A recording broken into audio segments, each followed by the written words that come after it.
আজ আমাদের আলোচ্য বিষয় হল স্বামী বিবেকানন্দের শিক্ষাচিন্তা। আজ আমাদের আলোচ্য বিষয় হল স্বামী বিবেকানন্দের শিক্ষাচিন্তা। এই আলোচনায় প্রথমেই জানানো দরকার, স্বামী বিবেকানন্দ ভারতীয় উপনিষদ ও বেদান্তের বিজ্ঞানসম্মত ব্যাখ্যা পৃথিবীর সামনে উপস্থিত করেছেন এবং ভারতবাসীকে সেই উদ্দেশ্যের পথে এগিয়ে যাওয়ার আহ্বান জানিয়েছেন। স্বামী বিবেকানন্দ ভারতীয় উপনিষদ ও বেদান্তের বিজ্ঞানসম্মত ব্যাখ্যা পৃথিবীর সামনে উপস্থিত করেছেন এবং ভারতবাসীকে সেই উদ্দেশ্যের পথে এগিয়ে যাওয়ার আহ্বান জানিয়েছেন। তিনি শিক্ষার সংজ্ঞা দিতে গিয়ে বলেছেন, education is the manifestation of perfection already in man. তিনি শিক্ষার সংজ্ঞা দিতে গিয়ে বলেছেন, education is the manifestation of perfection already in man. Education is the manifestation of perfection already in man। অর্থাৎ মানুষের অন্তর্নিহিত মহত্বের প্রকাশমান রূপই হল শিক্ষা। অর্থাৎ মানুষের অন্তর্নিহিত মহত্বের প্রকাশমান রূপই হল শিক্ষা।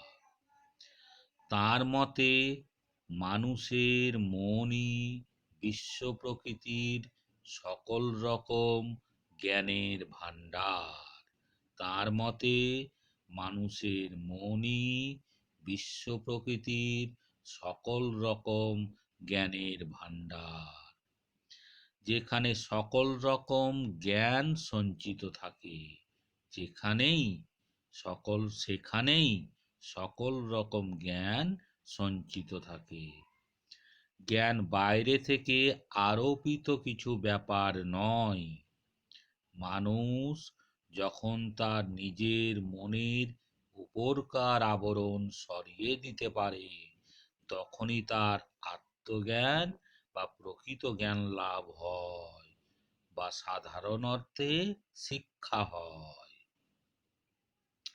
তার মতে মানুষের মনই বিশ্ব প্রকৃতির সকল রকম জ্ঞানের ভাণ্ডার।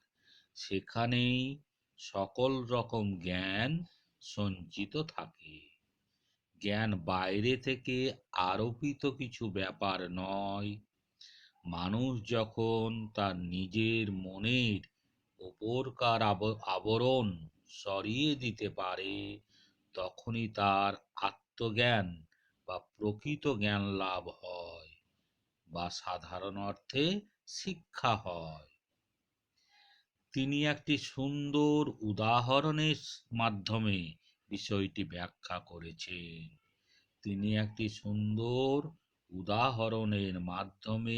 বিষয়টি ব্যাখ্যা করেছেন। তিনি বলেছেন, চকমকি পাথরের মধ্যে আগুন জ্বালার সম্ভাবনা থাকে বলেই ঘর্ষণের ফলে তার থেকে আগুন বেরিয়ে আসে। আগুন বাইরে থেকে তার উপর আরোপ করা হয় না। সুতরাং তার ধারণায় শিক্ষা হলো মানুষের আন্তরিক শুদ্ধ সত্তার বিকাশ ছাড়া কিছু নয়। তিনি বলেছেন, চকমকি পাথরের মধ্যে আগুন জ্বালার সম্ভাবনা থাকে বলেই ঘর্ষণের ফলে তার থেকে আগুন বেরিয়ে আসে। আগুন বাইরে থেকে তার ওপর আরোপ করা হয় না। সুতরাং তার ধারণায় শিক্ষা হলো মানুষের আন্তরিক শুদ্ধ সত্তার বিকাশ ছাড়া কিছু নয়। শিক্ষার তাৎপর্য। বিবেকানন্দ শিক্ষা সম্পর্কিত এই মূল ধারণা ভারতীয় দর্শনের জটিল তত্ত্বের ওপর প্রতিষ্ঠিত হলেও তার মধ্যে বৈজ্ঞানিক উপাদানের কোনো অভাব নেই। বিবেকানন্দের শিক্ষা সম্পর্কিত এই মূল ধারণা ভারতীয় দর্শনের জটিল তত্ত্বের ওপর প্রতিষ্ঠিত হলেও তার মধ্যে বৈজ্ঞানিক উপাদানের কোনো অভাব নেই। তিনি তাঁর প্রদত্ত শিক্ষা সম্পর্কিত ধারণা ব্যক্ত করতে গিয়ে দুটি তাৎপর্যপূর্ণ শব্দ ব্যবহার করেছে। তিনি তাঁর প্রদত্ত শিক্ষা সম্পর্কিত ধারণা ব্যক্ত করতে গিয়ে দুটি তাৎপর্যপূর্ণ শব্দ ব্যবহার করেছে: মহত্ব বা শুদ্ধ সত্তা, মহত্ব বা শুদ্ধ সত্তা এবং প্রকাশ, মহত্ব বা শুদ্ধ সত্তা এবং প্রকাশ। এখানে তিনি মহত্ব বা শুদ্ধ সত্তা বলতে বৈজ্ঞানিক বিচারে মানুষের ব্যক্তিগত শুদ্ধ গুণাবলীর প্রতি ইঙ্গিত করেছে। এখানে তিনি মহত্ব বা শুদ্ধ সত্তা বলতে বৈজ্ঞানিক বিচারে মানুষের ব্যক্তিগত শুদ্ধ গুণাবলীর প্রতি ইঙ্গিত করেছে। অর্থাৎ শিক্ষাকে তিনি ব্যক্তিতান্ত্রিক দৃষ্টিভঙ্গিতে দেখেছেন। অর্থাৎ শিক্ষাকে তিনি ব্যক্তিতান্ত্রিক দৃষ্টিভঙ্গিতে দেখেছেন। অন্যদিকে প্রকাশ শব্দটি ব্যবহার করে তিনি মানুষের ব্যক্তিত্ব বিকাশের একটি মাধ্যমের ইঙ্গিত করেছেন। অন্যদিকে প্রকাশ শব্দটি ব্যবহার করে তিনি মানুষের ব্যক্তিগত প্রকাশের একটি মাধ্যমকে ইঙ্গিত করেছেন। যে কোনো গুণ বা বৈশিষ্ট্য প্রকাশের জন্য একটি মাধ্যমের প্রয়োজন। যে কোনো গুণ বা বৈশিষ্ট্য প্রকাশের জন্য একটি মাধ্যমের প্রয়োজন। মানুষের অন্তর্নিহিত মহত্ব বা শুদ্ধ সত্তার প্রকাশ কেবলমাত্র সামাজিক মাধ্যমেই হতে পারে।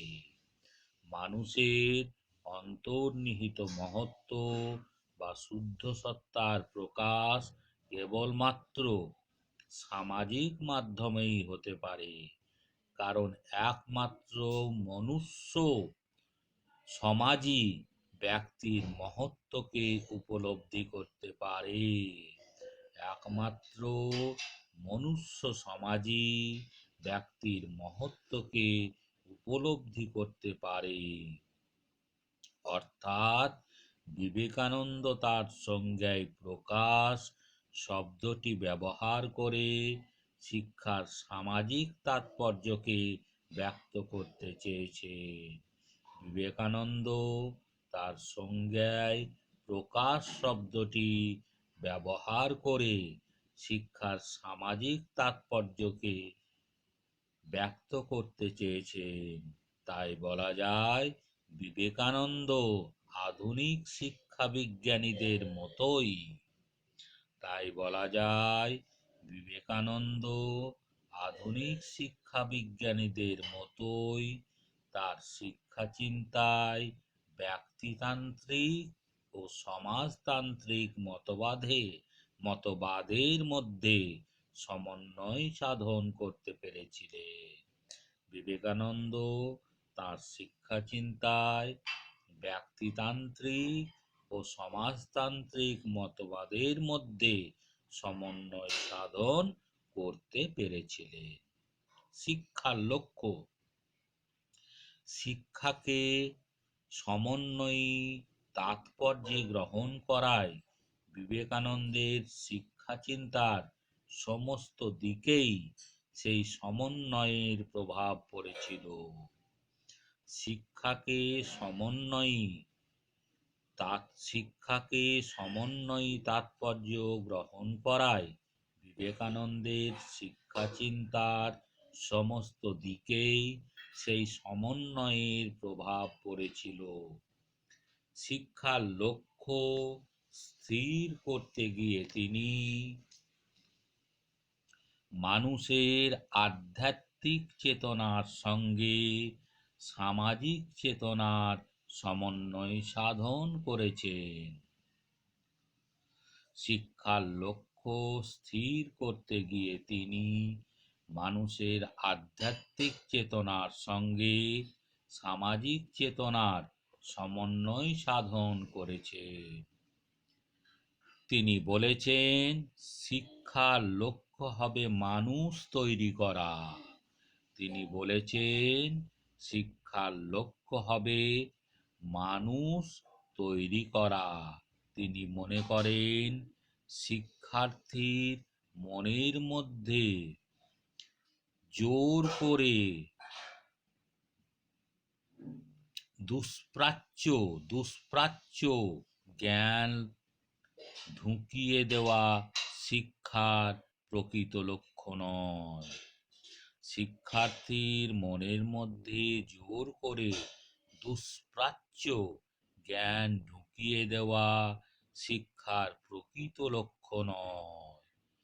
জ্ঞান যখন মানুষের চরিত্র বিকাশে সহায়তা করে, জ্ঞান যখন মানুষের চরিত্র বিকাশে সহায়তা করে, চরিত্রবান ব্যক্তি যখন সামাজিক সেবা কর্মে নিজেকে নিয়োজিত করতে পারে, তখনই তা প্রকৃত শিক্ষার পর্যায়ে উন্নীত হয়।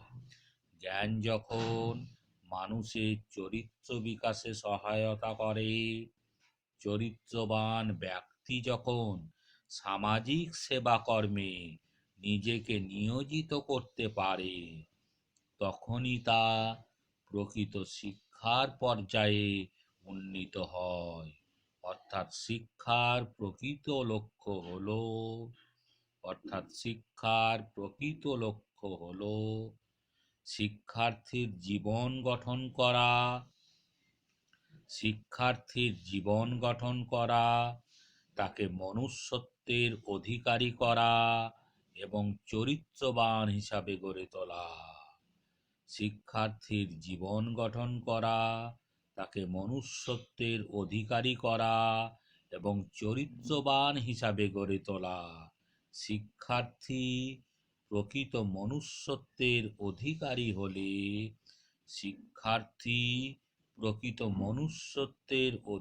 হলে তার মাধ্যমে সমাজ কল্যাণ হবেই।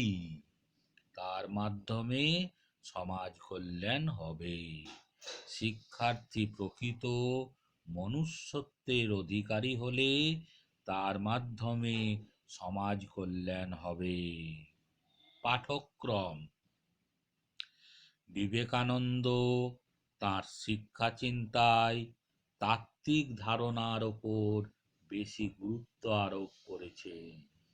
বিবেকানন্দ তাঁর শিক্ষা চিন্তায় তাত্ত্বিক ধারণার উপরই বেশি গুরুত্ব আরোপ করেছেন। তাই শিক্ষার পাঠ্যক্রম কি হবে সে বিষয়ে একত্রে কোথাও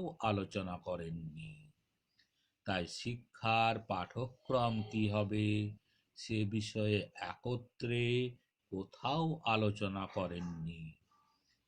কিন্তু বিভিন্ন ক্ষেত্রে আলোচনা প্রসঙ্গে তিনি যে মন্তব্যগুলি করেছেন তার থেকে শিক্ষার বিষয়বস্তু কি হওয়া উচিত সে বিষয়ে তার মতামত অনুমান করা যেতে পারে। তিনি এই মত ব্যক্ত করেছেন যে ভারতীয় নাগরিকদের জন্য যে সর্বজনীন শিক্ষা ব্যবস্থা করা হবে তার পাঠ্যক্রমের ভিত্তি হবে জাতীয় সংহতি এবং তা হবে সামাজিক প্রয়োজন ভিত্তিক। শিক্ষার পাঠ্যক্রম কি হবে সে বিষয়ে একত্রে কোথাও তিনি আলোচনা করেননি, কিন্তু বিভিন্ন ক্ষেত্রে আলোচনা প্রসঙ্গে তিনি যে মন্তব্যগুলি করেছেন তার থেকে শিক্ষার বিষয়বস্তু কি হওয়া উচিত সে বিষয়ে তার মতামত অনুমান করা যেতে পারে। তিনি এই অভিমত ব্যক্ত করেছেন যে ভারতীয় নাগরিকদের মধ্যে যে সর্বজনীন শিক্ষা ব্যবস্থা করা হবে তার পাঠ্যক্রমের ভিত্তি হবে জাতীয় সংহতি এবং তা হবে সামাজিক প্রয়োজন ভিত্তিক। তা হবে জাতীয় সংহতি এবং তা হবে সামাজিক প্রয়োজন ভিত্তিক। তাই তিনি পাঠ্যক্রম রচনার ক্ষেত্রে কতকগুলি বিষয়ের উপর গুরুত্ব আরোপ করার পরামর্শ দিয়েছেন। তাই তিনি পাঠ্যক্রম রচনার ক্ষেত্রে কতকগুলি বিষয়ের উপর গুরুত্ব আরোপ করার পরামর্শ দিয়েছে। এক, শিক্ষার পাঠ্যক্রমে শিক্ষার্থীর আধ্যাত্মিক বিকাশের উপর গুরুত্ব দিয়ে ধর্মীয় শিক্ষার প্রবর্তন। এক, শিক্ষার পাঠ্যক্রমে শিক্ষার্থীর আধ্যাত্মিক বিকাশের উপর গুরুত্ব দিয়ে ধর্মীয় শিক্ষার প্রবর্তন। শিক্ষার মাধ্যম হবে মাতৃভাষা। শিক্ষার মাধ্যম হবে মাতৃভাষা এবং বিষয়বস্তুর মধ্যে মাতৃভাষা চর্চার সুযোগ থাকবে এবং বিষয়বস্তুর মধ্যে মাতৃভাষা চর্চার সুযোগ থাকবে।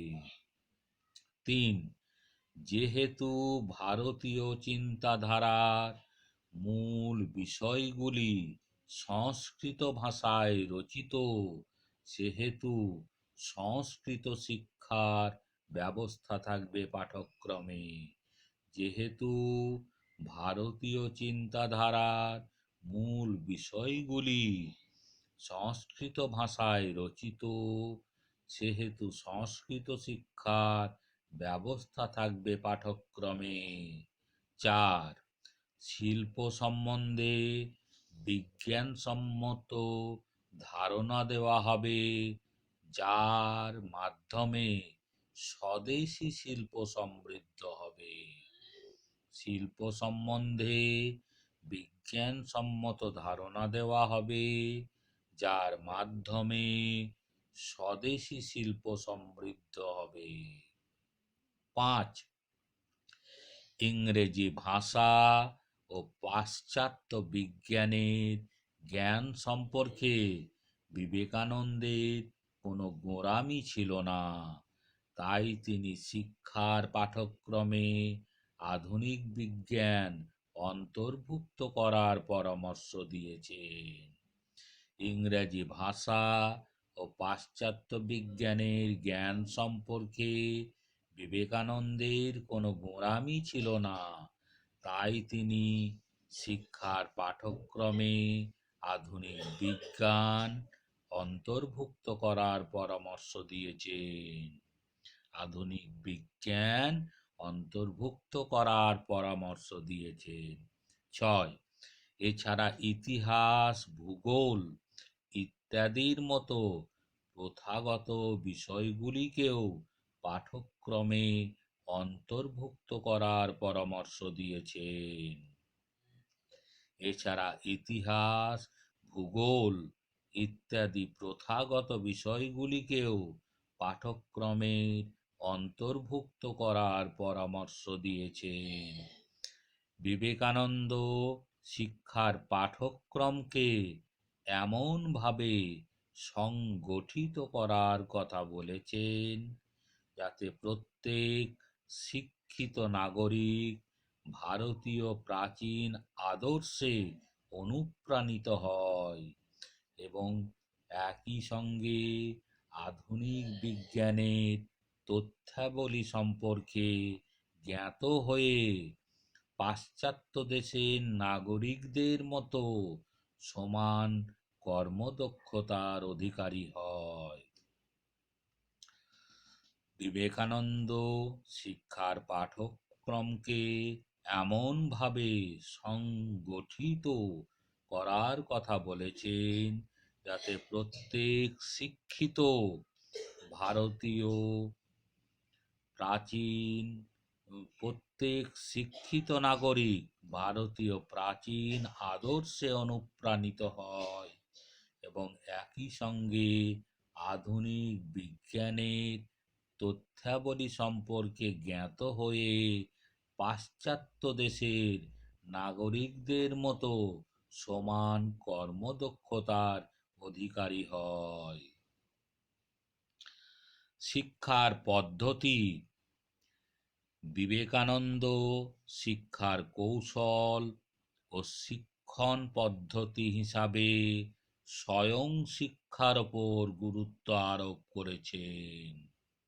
বিবেকানন্দ শিক্ষার কৌশল বা শিক্ষণ পদ্ধতি হিসাবে স্বয়ং শিক্ষার ওপর গুরুত্ব আরোপ করেছেন। তিনি মনোবিজ্ঞানসম্মত নিয়ম প্রবর্তনের পক্ষপাতী ছিলেন। তিনি মনোবিজ্ঞানসম্মত নিয়ম প্রবর্তনের পক্ষপাতী ছিলেন। প্রত্যেক শিক্ষার্থী তার নিজের নিয়মেই বিকাশ লাভ করবে। জোর করে তার উপর কিছু আরোপ করলে তার ফল হবে খারাপ। প্রত্যেক শিক্ষার্থী তার নিজের নিয়মেই বিকাশ লাভ করবে। জোর করে তার ওপর কিছু আরোপ করলে তার ফল হবে খারাপ। তিনি বলেছেন, মনকে কেন্দ্রীভূত করে যে কোনো বস্তুর উপর প্রয়োগ করলে তাকে লাভ করা যায়।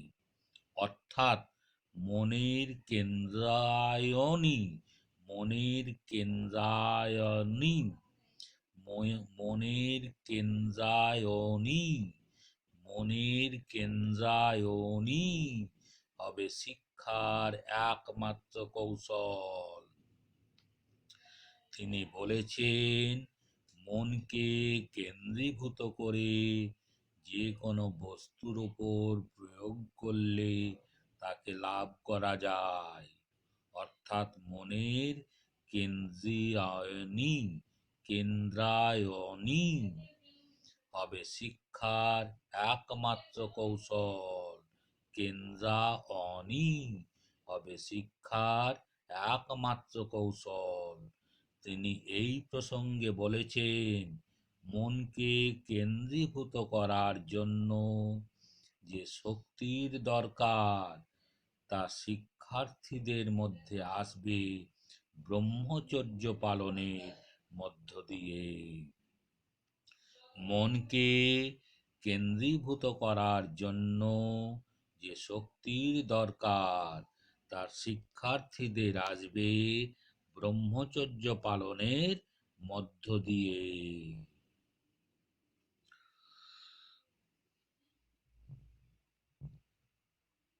শিক্ষার তাৎপর্য। বিবেকানন্দ শিক্ষার আদর্শ পরিবেশ হিসাবে প্রাচীন ভারতীয় শিক্ষা ব্যবস্থায় প্রচলিত পরিবেশকে গ্রহণযোগ্য হিসাবে বিবেচনা করেছেন। বিবেকানন্দ বলেছেন, প্রাচীন ভারতীয় শিক্ষা ব্যবস্থার প্রচলিত পরিবেশকে গ্রহণ করতে হবে।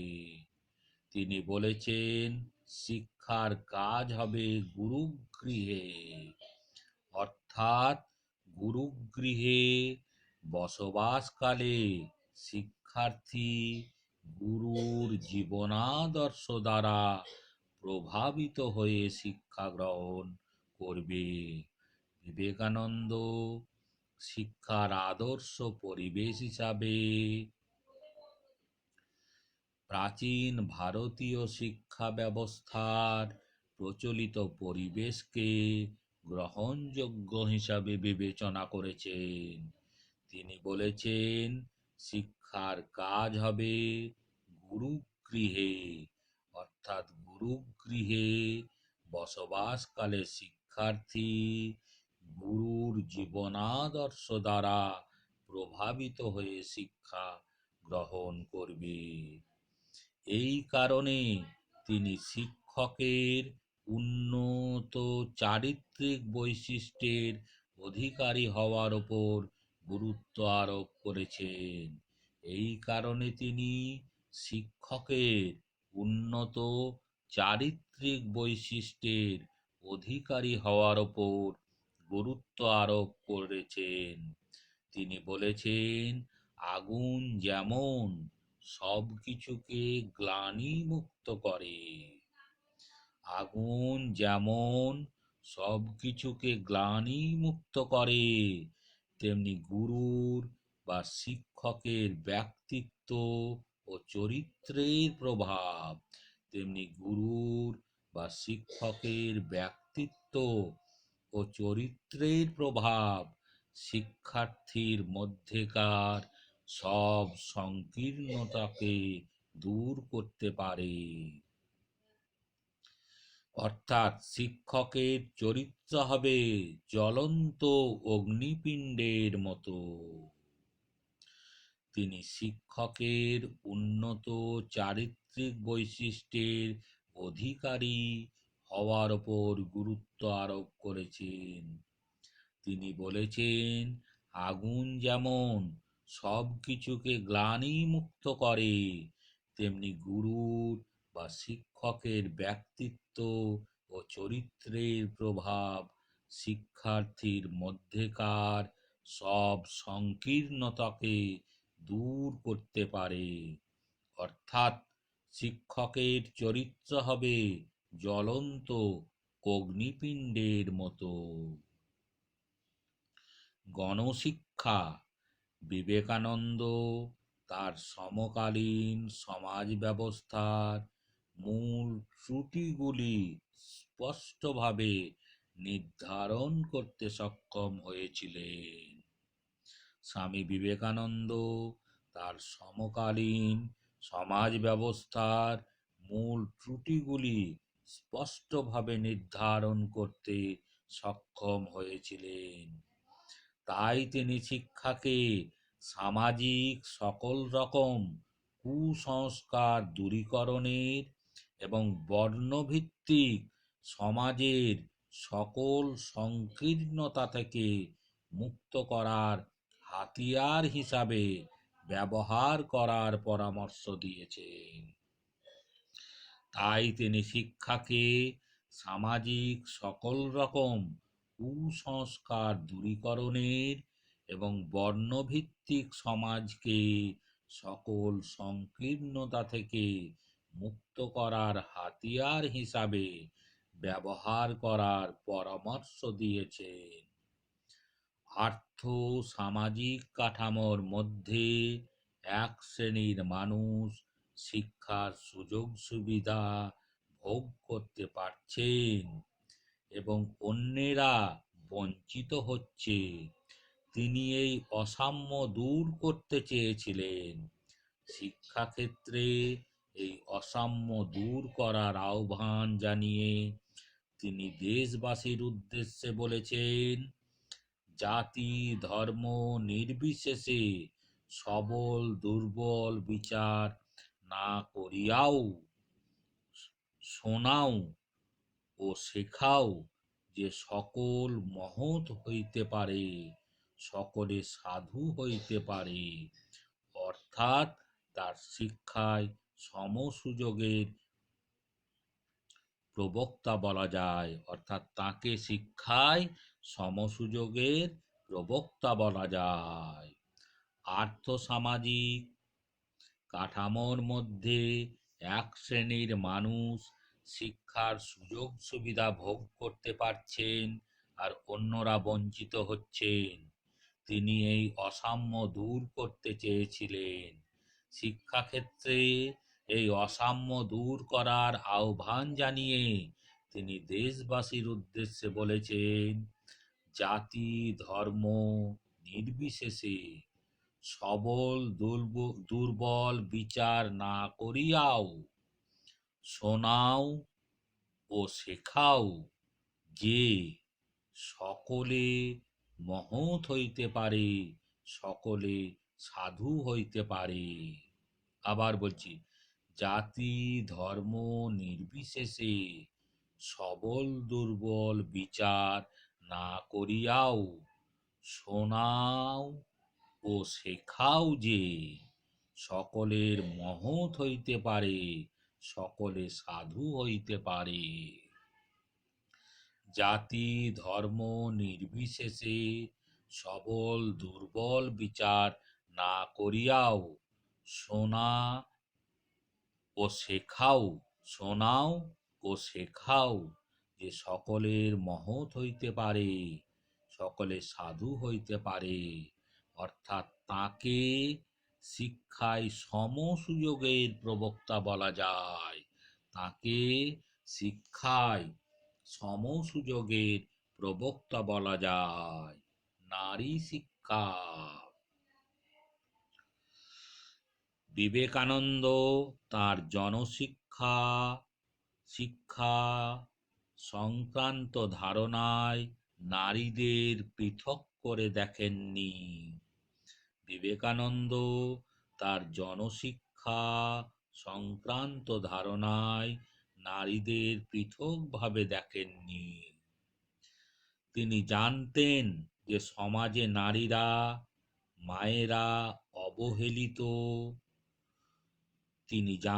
তিনি বলতেন তিনি বলতেন যে সমাজে নারীরা বা মায়েরা অবহেলিত, সে সমাজ কখনোই এগিয়ে যেতে পারে না।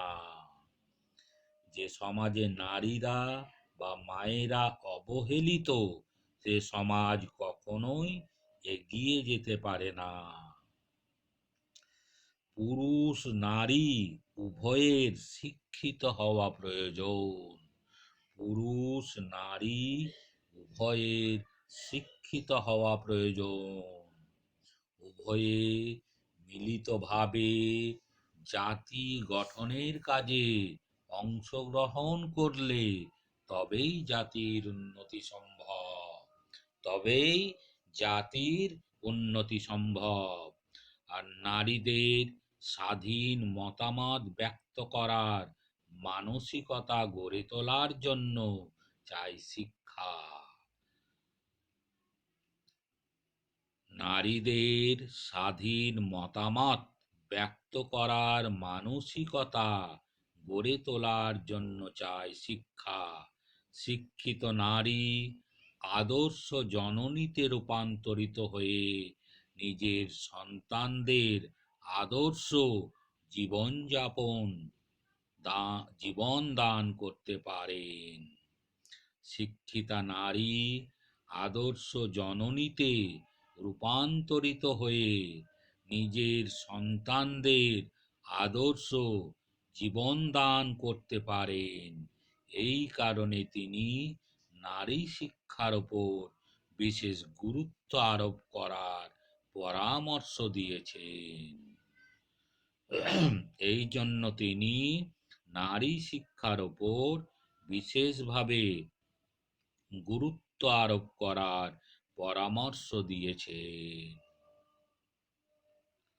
স্বামী বিবেকানন্দ তার জীবদ্দশায় কোনো পৃথক শিক্ষা আন্দোলন গড়ে তোলেননি বা নিজে কোনো শিক্ষা প্রতিষ্ঠান গড়ে তোলেননি।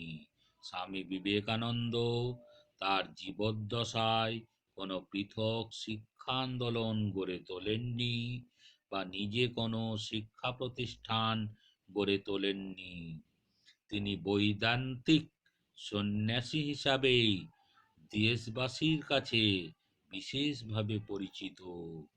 তিনি বৈদান্তিক সন্ন্যাসী হিসাবেই দেশবাসীর কাছে বিশেষভাবে পরিচিত। কিন্তু তিনি বাস্তব অবস্থা থেকে কখনোই নিজেকে বিচ্ছিন্ন করেননি। তিনি বাস্তব অবস্থা থেকে কখনোই নিজেকে বিচ্ছিন্ন করেননি। তিনি তার কালের অর্থনৈতিক ও রাজনৈতিক শক্তিগুলি সমাজের ওপর যে প্রভাব বিস্তার করেছিল সে বিষয়ে সম্পূর্ণ সচেতন ছিলেন। তিনি তার কালের অর্থনৈতিক ও রাজনৈতিক শক্তিগুলি সমাজের ওপর যে প্রভাব বিস্তার করেছিল সে বিষয়ে সম্পূর্ণ সচেতন ছিলেন। আর এই প্রভাবের দরুন যে সমস্যার সৃষ্টি হয়েছিল সেগুলি যে উপযুক্ত শিক্ষা ব্যবস্থা প্রবর্তনের মধ্যে সমাধান করা সম্ভব এ বিষয়েও তার দৃঢ় বিশ্বাস ছিল। আর এই প্রভাবের দরুন যেসব সমস্যার সৃষ্টি হয়েছিল সেগুলি যে উপযুক্ত শিক্ষা ব্যবস্থা প্রবর্তনের মধ্যে সমাধান করা সম্ভব এ বিষয়ে তার দৃঢ় বিশ্বাস ছিল। স্বল্প পরিসরের জীবনকালের মধ্যে স্বামী বিবেকানন্দ আনুষ্ঠানিকভাবে কোনো শিক্ষা প্রবর্তনের প্রয়াস না করতে পারলেও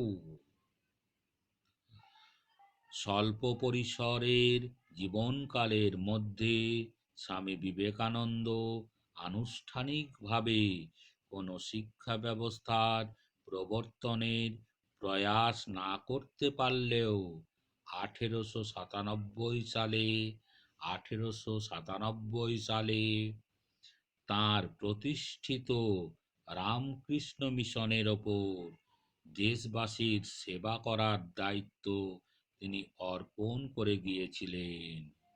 1897 সালে তাঁর প্রতিষ্ঠিত রামকৃষ্ণ মিশনের ওপর দেশবাসীর সেবা করার দায়িত্ব তিনি অর্পণ করে গিয়েছিলেন।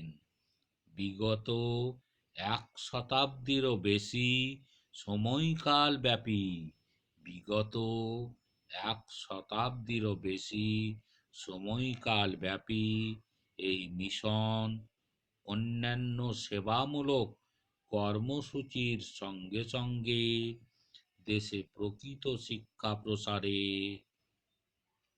প্রসারের অনেকখানি দায়িত্ব গ্রহণ করে আসছে।